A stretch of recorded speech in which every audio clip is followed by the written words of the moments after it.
Got the tree out of the shop basement. Ken brought it over yesterday, put it in the garage. Boy, he really cleaned the garage up. It looks great. I don't think it's looked like that since we've moved here almost 10 years ago. However, when we're putting the tree together, I feel like that I have to go through every single branch and every single strand and fluff it. So that will take me a good couple of days. How sad is that? I am behind on my Christmas decor. Oh my gosh, y'all. I have actually thought, just, you're so late this year, why bother? Watching a little bit of Hey Everybody while I work on and in this tree. I did order 3, 4, 5, 6 new garlands from Lowe's just before, actually I ordered them a week or two back and they arrived. So what I do is, once I fluff the tree, I also take garland and I'll wrap garland around the tree to fill it even more. But I'll do that after the fluffing of the tree. Then I will wrap and run the garland all through around the tree. And I have several strands that I used last year. This is a new tree. We finally replaced our 100-year-old tree. Wasn't quite 100, maybe 99 years old. Maybe just 1 year shy of 100. I don't know. It really wasn't 100 years either. Have they even been making artificial Christmas trees for 100 years? I don't know. You tell me. However, can you tell I've had 2 cups of coffee today? I went from 3 cups of coffee to the past year, no coffee. Recently started drinking coffee again. Back up to the 2 cups a day. I don't want to get back up to the 3. It looks pretty crappy when you're looking at it through the camera, when you first pull it out of the storage bag. Yeah, it looks really crappy. Got a fire started. LOL, that's electric. I've lost the remote, can't find the remote. That's 2 things I've lost since last year. They're in Never Never Lost Land, wherever that's at. And I still have to put a supper on, which is going to be taco in a bowl. It's a new recipe to me. I seen it on Instagram. Super easy, super simple, very few ingredients. I thought, hey, that's perfect to do for tonight, being that you didn't have anything planned for tonight. We're actually still eating on Thanksgiving, but we didn't eat it every day since Thanksgiving. We skipped a day here and skipped a day there, so we're not gotten tired of it yet. I'm getting real close to that though. Alright, so I'm going to get back to fluffing my tree here, and that's where I'm at. Well, looking at this tree, I just realized this is the perfect way to, once you think you've got everything fluffed and filled in, look at it through your viewfinder on your camera, because it'll show you the spots that are still very, very bare. I'm starting on the lower level this year. Ken had to wash up my indoor Christmas decorating ladder because it was covered in mud. He did a good job cleaning that up. And then I'll just keep working my way up as far as I can reach, and then I will bring in my Christmas decorating ladder that I'll be able to go to the very top and just work from the bottom up with the fluffing. So if you're bored, you can come help me fluff.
not gotten very far, even though I've been going at this hard and heavy. It takes a while to fluff up the trees.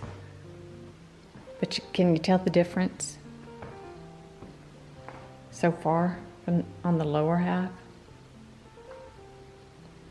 I'm actually going to stop now and get supper started. I'm hungry.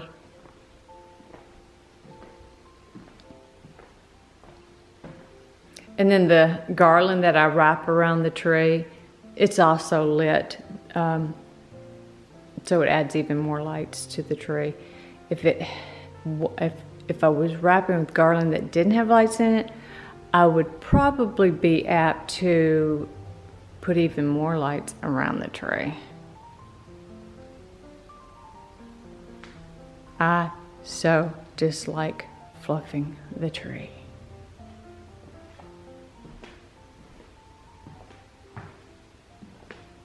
Yes, I do. Get my dishwater ready to wash the dishes as I cook, as I go, and hope to not have such a huge mess after dinner. Get my trash bowl ready.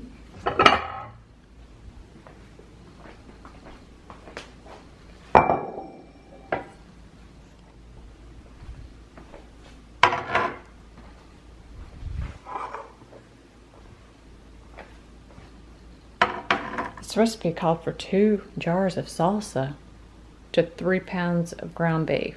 Amazon delivery. I am shocked that we are almost through Christmas shopping and it's not even December yet. Oh my gosh, that is so not like us. Definitely not like me. I'm not sure what's in this package. Fairy, the tree fluffing fairy would come and fluff the tree while I'm busy or even sleeping tonight. Alexa, stop. Okay, the ingredients. It's going to be 3 pound ground beef. It's called for 2 jars of salsa, 1 can of the rotel, and then for toppings, you top it with whatever your little heart desires. We have black olives. I'm going to dice up an onion, dice tomatoes, some green onions, and I make my own taco seasoning. And if you're interested, I'll have the recipe to the taco seasoning that I make. And this is just some homemade taco seasoning here that I just reused the chili powder container. And I think it calls for 2 packets of taco seasoning. And I think 2 packets, I think it's 2 tablespoons. 2 tablespoons equal 1 packet of taco seasoning. So it called for 2 packets, so 4 tablespoons. I'll use 4 tablespoons of the homemade taco seasoning in this recipe. And I have the ground beef browning now. And then once the ground beef has browned, I'll drain the grease off, drain the fat off, dispose of the grease, the fat, and then I'll put the browned ground beef back into the pot. And then I'll start adding in the ingredients and let that simmer until we're ready to eat. Question of the day. Do you wipe the tops of your cans off before opening them? I do, or I try to remember to at least 99% of the time. I love using my Dutch ovens. I feel like it makes everything taste so much better. I have 3. I would love for all of my cooking pots and pans to actually be the Dutch oven style, Dutch oven type. And they're all, I think I have 2 Amazons, and then this is the Lodge. My Amazons, the enamel chips, super easy. So I thought, well, I'm gonna go with a name brand and see how that holds up. So far, it's doing pretty good. We look out the window as it's starting to snow, and I realize I'll let that simmer until we're ready to dish it up and put it in a bowl and top it with our favorites such as sour cream, cheese, sour cream, black olives, tomatoes. I'll show you when we get our bowl topped off. So I'm just gonna let this simmer. It's got a kick to it because I did sample it, but it tastes good. I seriously don't know if you could get any easier than that. That was easy peasy. Christmas, this caught me right off guard.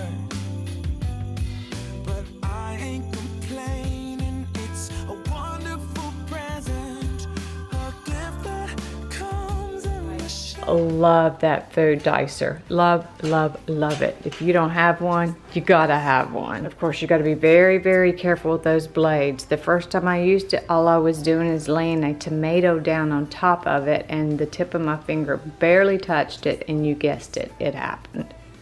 I love this thing. Made for no tears cutting the onion. However, oh, I had to put a lot of elbow grease or muscle or back muscle into that because my back felt it. My back literally popped. So be careful. Be careful dicing your veggies.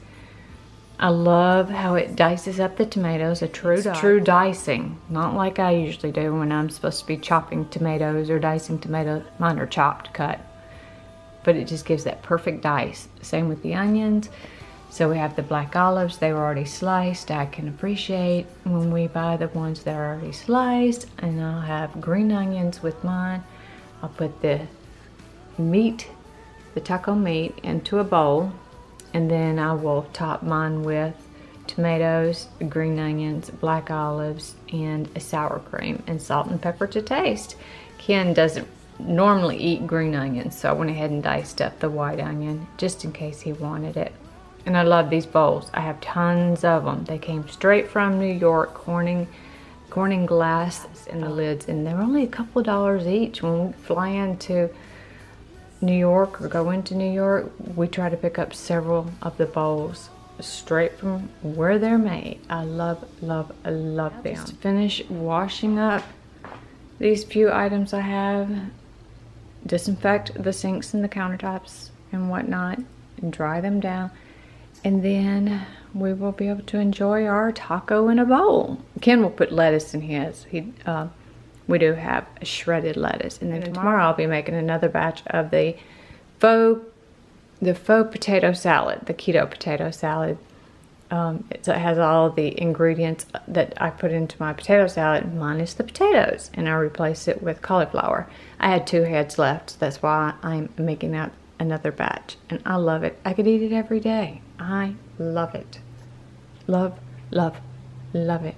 By the way, did I tell you I love it? I love it. And that's the lids. I think I have 2 different colors. The yellow and then that green, yellow, green, limey color. Not slimy, limey as in a lime.